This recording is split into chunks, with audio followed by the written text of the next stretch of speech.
I just can't wait to like see what like the hospitality sort of and restaurant industry does in, you know, especially in Melbourne, like next year, because you can see what people are doing now. It's just when we open up and there's full teams back in restaurants, it's the food's just going to be next level, you know. One of the most noticeable features of the pandemic has been the difference between the city and the suburbs, the way that communities have responded to their restaurants and looked after them when they live close to them. We've certainly seen this phenomenon in Melbourne. Today, we're chatting to Matt Woodhouse, who is from Comma Food and Wine and the Tuck Shop by Comma in Moorabbin, a little bit out of Melbourne centre. Welcome to Daddy Lynn and Matt. Thanks, Dani. Good to be here. Yeah, it's really good to have you. I have watched your restaurant closely, not actually close enough to get through the doors, but that's going to happen before too long. But hopefully soon. Yeah, that's it. We're just waiting for that announcement. We are. But give us a little bit of a rundown on Comma, the neighbourhood, and how you guys have come to be there doing what you're doing. Yeah, great. So like Adam, I kind of met Adam and Megan sort of late last year because their original cafe, Crooked Letters, is on my road in Paran. So they were sort of in the final stages of getting Comma sort of open. And we sort of met up and I was going to just consult and do the menu for them. And then we sort of, we sort of clicked really well. And they were telling me about what they wanted to do with Tuck Shop. And that was kind of what I was doing anyway, was that sort of takeaway sandwich thing with New Order in Paran. So yeah, it was sort of clicked and we were just came into a full-time role really. Yeah. Tell us about where Comma's situated. What's the neighbourhood like? Yeah, so it's in Moorabbin, just opposite the station. So, I mean, I suppose it's, gentrified is the word really. It's there's a lot of businesses coming in there. A lot of young families, really good community. Everyone sort of gets on. Adam and Megan have actually sort of lived there around that area for a good few years now. So they know the community well already. And I know from chatting to Megan, around the time of the restaurant's opening, she felt that there'd been a bit of a mood shift in the way people felt about where they lived and where they wanted to eat in relation to it. Yeah, 100%. Like no one can go into the sort of CBD necessarily or travel far. So, I certainly found people are staying in the suburb and really wanting to eat at their local places, with their community as well. So we've really found that people have sort of rallied round and supported us. We've got some really good regulars already. We've only been sort of open sort of 9 months, 10 months now. And so when you opened, it was like we've been in and out of lockdown so much. But when you opened, people were able to dine in, weren't they? Yeah, so we opened literally a week before Christmas, I think, or 2 weeks before Christmas. It was quite quite early on. And we did a sort of soft opening because we thought that area would be quite quiet over sort of Christmas, New Year anyway. So we did a few weeks and then we closed for the Christmas period and then January was sort of opened up again and it was good and we had a bit of press and that sort of got us going and then we got into lockdown, which was a bit of a pain, but it is what it is and it's all about just staying relevant and keeping active on social medias and things and keeping people aware that we're still there and we're coming back and that sort of thing. But we've done, we're happy for where we are and what we've done so far in this short period. And we just, can't wait to reopen really. Well, tell us about some of the things that you have done. What have you done to look after your community, both when people can dine in and during lockdown? So we did the pop-ups with Tuck Shop. So Tuck Shop's literally just around the corner from Comma. And it was always on the cards. We always wanted to open it, regardless of lockdowns or anything like that. But we were kind of lucky with timings that, we could do these pop-ups and get people interested in Tuck Shop. And, this is what's going to come to the area. And people loved it, and it was, it was a big boost for us and our staff, really, really promising and, uplifting, really. So that's our main thing through the lockdowns this year. And then sort of with Comma, we did a Father's Day dine at home pack. That was our first thing we've really done with Comma at home. And we had a really good response from that. It was, we did a lot of our classic dishes on our menu, which people know. And it was good. And we're doing one this weekend as well, coming up, just a bit of a cheaper option. It's 2-course for $100. Sorry, 4-course for $100 for 2 people. And I think we'll sort of look at doing that again. Maybe not every week, but maybe every other week, and bring some sort of new dishes that we want to bring onto the menu coming into the spring, summer season when we can reopen. So give us a sense of the different offerings at the 2 places. What sort of food is there at Comma, and how do you go take us through your thought process of sort of giving us something that's still part of the brand but is a different offering as you do at Tuck Shop? Yeah, exactly. Well, Tuck Shop's a very small space. So we always knew that what we wanted to do is prep from Comma. So the menu had to have crossover ingredients. So we've, I suppose Comma's menu is like European sort of style based.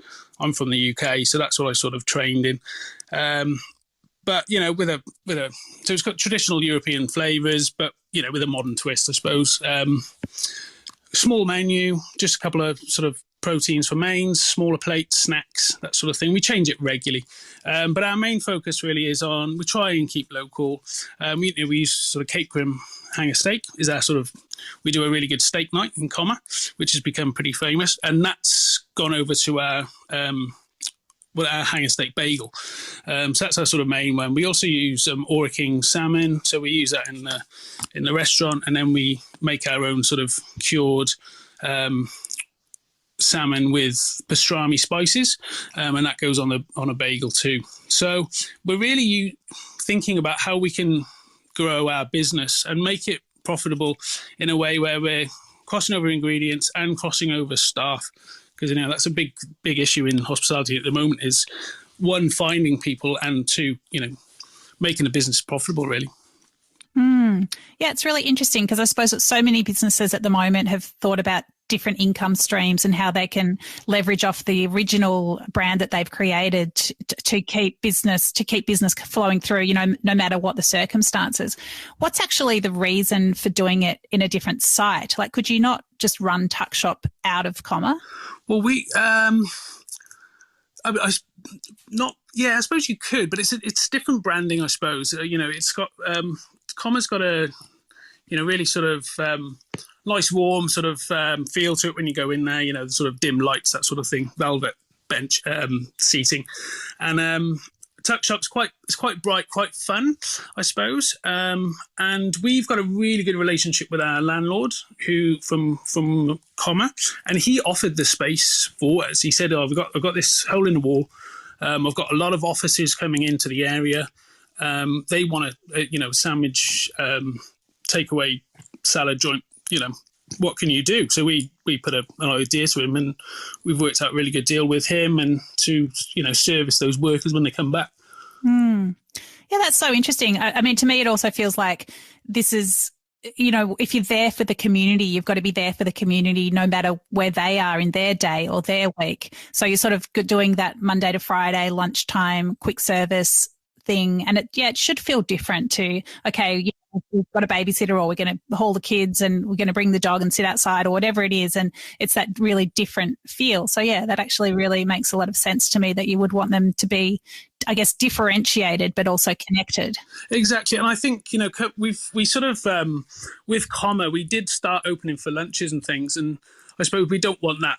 We do want to look at doing that out in the summer, especially because we have got that out the front. We've got a bit of a beer garden area, which the council have been really good to us in letting us have, seating out there all last summer, and they've continued to let us do that as well. So I think that'll be big for us next year, coming into the spring, summer now. People want to be outside, enjoy the sun, and we can offer, lunch in comma and tuck shop as well. So, and then they can bring their, they can always bring their bagel round from round the corner, sit in the beer garden, have a beer. So that's the kind of the idea we want to go for. That's really nice. And I mean, how do you think things are going to pan out? Do you have to offer something at comma that is going to stop someone wanting to jump on the train and go into the city, or hop in the car and go across to Brighton? Do you feel like you need to keep amping it up, or is there something just about being in the neighbourhood that keeps people anchored to you? I mean, I suppose me and Adam are both quite competitive people, so we always want to make something better. We're never happy with what we've got, sort of thing. So we're always thinking about, what can we do next? So, and it's good for the team as well. I've got a really good chef in there, Luke Driscoll. He kind of runs the kitchen in comma, while I sort of overlook the menus and the other businesses. And he's really good at sort of throwing out ideas and like taking control of certain projects and things that we give him. So together we all make a really good team in regards to like thinking of new ideas and dishes and things like that. So I suppose with the menu direction with comma, we just want to refine what we do and make it delicious and approachable as well, I suppose, Danny. We don't want to be a lot of places in the city that very fancy, and obviously delicious. Whereas we want to appeal to people more suburban, I suppose, and don't want to scare people away. We want people to come back sort of, every week, really. So what's a comma dish that you just love, or even a comma dish that you think it's good now, but there's something else I want to do to it? Yeah, I mean, we're looking at kind of what our steak offering, like, because people love the steak, our hanger steak's been really good. We're going to look at like what steak we use, whether or not we bring another steak in. I suppose the first dish I developed was the octopus, and that's just a standout. So we sous vide our octopus, Fremantle octopus, and then we grill it on the char grill with some really delicious eggplant puree and capers and tomatoes and olives, and everyone just loves that. So, it's just working out ways in which you can plate things and, what ingredients are in season, and really focus on the the garnishes, I suppose. But we do our proteins really well. And, I suppose working out what garnishes can, lift the dish is the way we're going to look at it. And what about drinks? Like, what do you think people are looking for in those neighbourhood restaurants in terms of the drinks offering these days? We're really big on cocktails, actually. Yeah, so especially on the weekend, people love cocktails. Adam's got some really good sort of signature ones on the menu.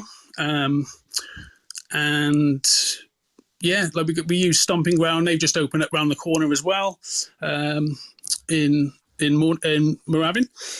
So we use them, and Moondog lagers and stuff like that. So we've got a good range, good wines, approachable wines, good price points as well. So I have to agree with you that I'm much more ordering cocktails at restaurants than I ever have before. And part of me thinks it's because I just want to celebrate every time I get to go to a restaurant, where it's just like every meal has to be an occasion now. And it doesn't mean that I want to spend hundreds of dollars. It doesn't mean that I want to, necessarily want to be there for 3 or 4 hours, but it does mean I want to at least, have something a little bit fancy to start the meal off with. Yeah, definitely. And it's so nice being able to go out, isn't it? And in the last 2 years have just been crazy, and you just got to celebrate where you can, really. But yeah, absolutely. So Matt, tell us a bit more about yourself. Like, obviously you are from England. What were you already a chef when you were back in the UK, and what brought you to Australia? Yeah, so I grew up in Wales, actually. So I'm half English, half Welsh, but I sort of worked in kitchens from when I was 15. Jobs here and there, and actually studied sound engineering at uni, and was working through restaurants, throughout that time. Did a few years as a restaurant manager as well, and then so I've done a bit of it all, really. And then I came to Australia probably 9 years ago. Did a year in Sydney. That was pretty cool. Works in Bondi. Obviously, everyone goes to Bondi, but yeah, it was really good. Got in with a good crew there, the Corner House, and I did a pop up in the Opera House. Actually, we did a 6-month stint there, so that was pretty cool. And then yeah. So and then I moved to New Zealand where I met my wife. I was there for 2 years in Auckland. Worked in a few wine bars, and I wanted a bit more of a work-life balance. So I actually went into sort of cafes and catering for a good few years. So I've been in Melbourne now for 5 years. I mean, tell me about that cafe lifestyle, because a lot of people, I mean, it's daytime, so it does seem like there's going to be a bit more work-life balance, but it's pretty punishing, isn't it? Or it can be at least. Oh, it's very hard work. Yeah, it is actually. Yeah, I kind of didn't really want to go into it in Auckland, but I kind of had to. And but when I moved to Melbourne, I was actually really excited because following a lot of the bigger players like Top Paddock and all those sort of guys. I was looking at the food over in New Zealand and going, oh my God, yeah, this could actually be really good for my career. And I've worked with some really good people, some really good teams, but it's tough.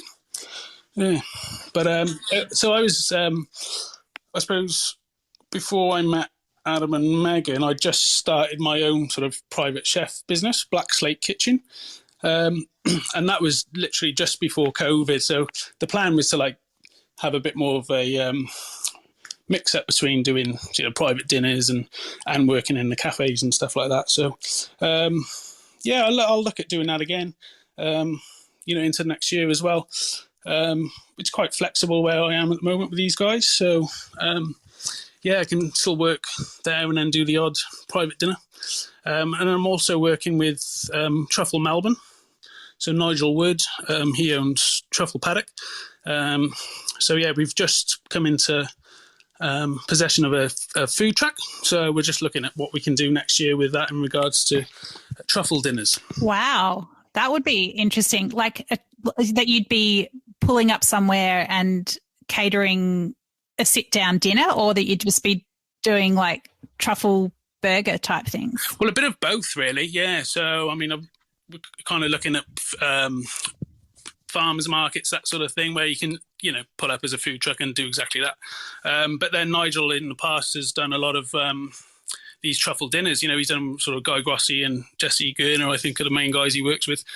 So, yeah, we can essentially have a food truck where we can prep from and sort of serve from, take equipment down with us to vineyards and things like that, and do up to sort of 200 people.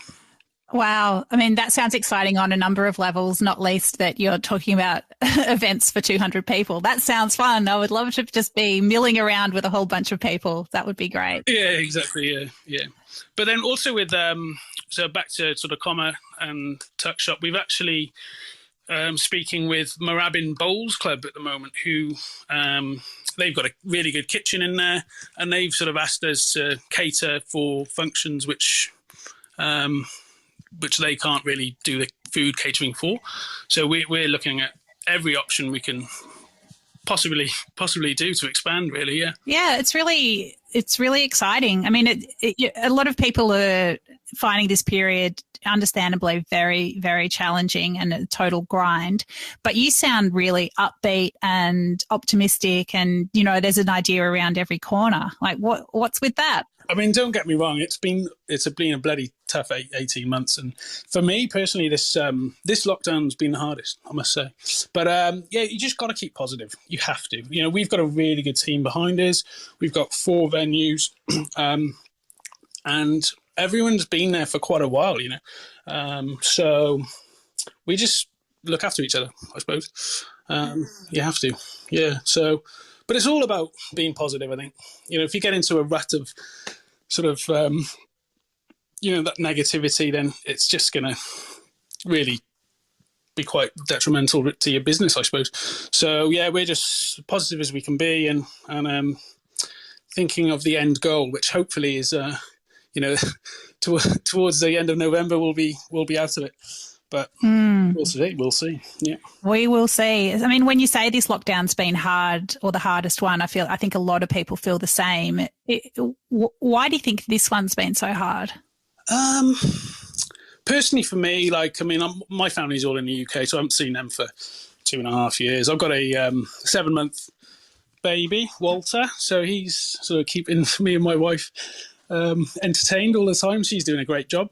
But yeah, it's people just want to go out, see their friends. I mean, it's a long time, see their family.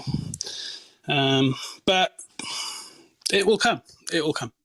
Yeah, I think it will, and it's almost it does seem a long time. I'm really sorry that it's been that long since you've seen your family, and it seems like that's going to be the last thing to come back. So, you definitely get sick of the old FaceTime, hey? Yeah, you do a little bit, but yeah. No, it's all good. We keep in touch regularly, that's all you can do, right? But yeah.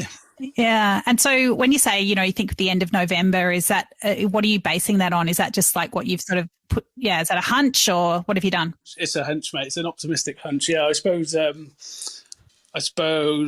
that's a 70% double vax, we can, maybe they'll let us open outdoor areas again like they did last summer.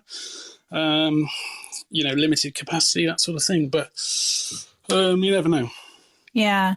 And with the vaccination, like, are you hoping for like a mandate from the government in terms of staff and customers? Like, are you, what are you sort of thinking, or how do you think that's going to play out, and how would you like it to play out?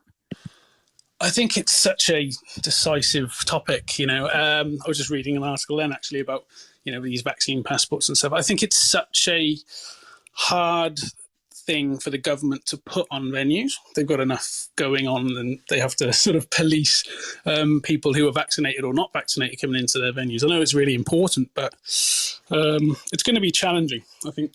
Yeah, I think that is definitely the short answer. It is going to be challenging no matter what it is. I suppose, the lower the vaccination rates, the more the compliance is going to have to be part of it. That's sort of what I think. It's like, if you've got really, really high community vaccination, then there can be more leeway with the regulation of who's vaccinated and who's not and where they are. But I guess from a business, from events, from schools, all kinds of aspects, I feel like the more that people are vaccinated, the less there's going to have to be rules around it. I know the compliance burden on hospitality is enormous already, but I feel like if people want to get open sooner, then I don't really see a way around just keeping a check on who's vaccinated and who's not. That's it. Yeah, I mean, that seems to be the way it's going to have to be. But, most people we speak to are doing the right thing, Everyone's getting vaccinated, which is great. So, I mean, hopefully it'll be fine. I think the more people who do get vaccinated, I think others are just encouraged, right? So. Yeah, that's it. Well, I've got your, I often see the Tuck Shop and the Comma pics flash by on Instagram, and I have to say that it all looks super edible and just like you want to get it in your face. What do you think it is? Like, let's talk about bagels perhaps, which I know is a bit of a specialty of yours. What do you think makes a really great bagel? Well, our bagel, we use Sauvignon bagels, and they're really soft. They're based on Balaclava, Elswick area, sort of. Really soft bagels for us is what we like. And delicious fillings, it's with Crooked Letters, which is the original sites, they're called kind of the classics. You got your sort of smoked salmon, cream cheese, and your pastrami beef. Whereas the Tuck Shop ones, we want them to be fancy, we want them to be fun. So, you got those sort of more premium ingredients, and we do specials every weekend with them just to keep people interested. So we did a lobster bisque special. We've done a roast chicken gravy with crispy skin, that sort of stuff. And we're doing this weekend we're doing a smoked brisket. Oh, what else goes in that? We'll do a really nice slaw with a horseradish mayo, like a remoulade sort of thing.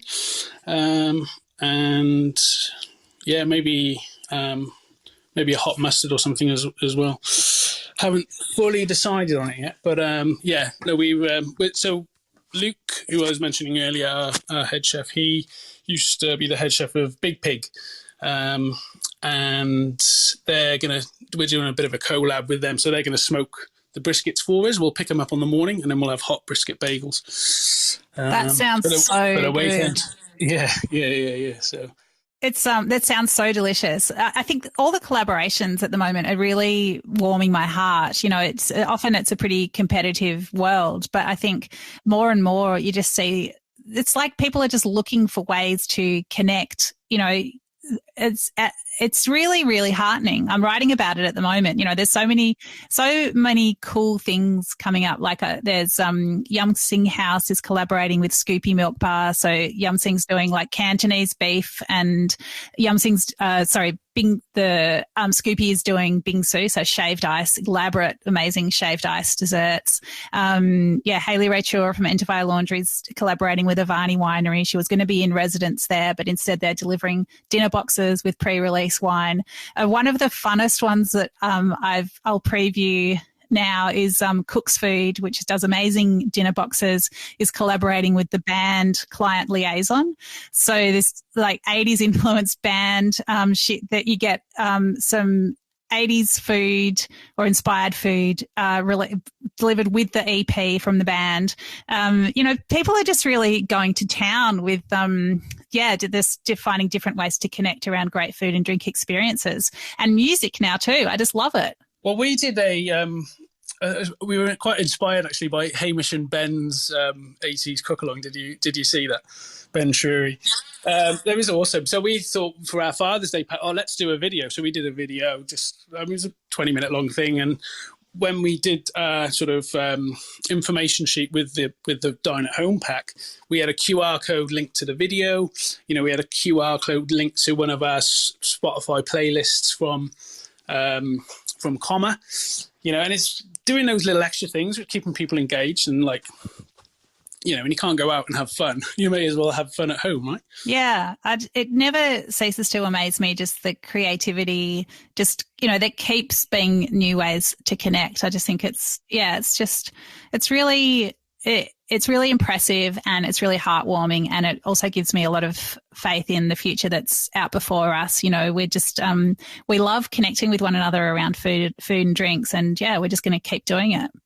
I just can't wait to like see what like the hospitality sort of and restaurant industry does in, you know, especially in Melbourne, like next year, because you can see what people are doing now. It's just when we open up and there's full teams back in restaurants, the food's just going to be next level, you know. So you reckon? Yeah, I can't wait. Just looking at some chefs and things like that, what they're doing, and it's cool. It's cool. I mean, the other thing as well, what I found really great is you know, chefs doing their retail ranges. You know, the Tom's hummus, and that cheese from, is it Cole? Yeah, I got that the other weekend. It's so good. So you did well to get in, because I think it sold out in 5 seconds flat. Yeah, well, I was at Makermonger the day before, and they said, you can go online 3:00 and order, and I was like, okay, sweet. So I was in there on the dot. So love it. It's like today's concert tickets. It's like Collins cheese. It's just brilliant. I love it. So Matt, it looks like a few more tricky weeks to get through, but so much to look forward to. It's been really brilliant to hear the energy and optimism with which you're dealing with the present, but also looking forward to a bright future. Thank you so much for having a chat to me today. It's really fantastic to have you on the show. Thanks so much. And also thank you for, being such a beacon of light for the hospitality industry. You're always doing something, and, being positive yourself, and being able to tell people stories is such a good way to support us. So thanks. No worries. Well, thanks for saying that. And it's a pleasure to be in touch. Thank you. Thanks, Dani. This is Dirty Linen, and I'm Dani Valent. We air the issues that the hospitality industry finds hard to talk about, hearing from different people with unique perspectives. We want to hear from you as well. If you have something that needs to be said about a topic, get in touch so we can include your perspective. Contact us at dirtylinen@deepintheweeds.com.au or hit us up on Insta at Dirty Linen Podcast. We can't wait to hear from you. This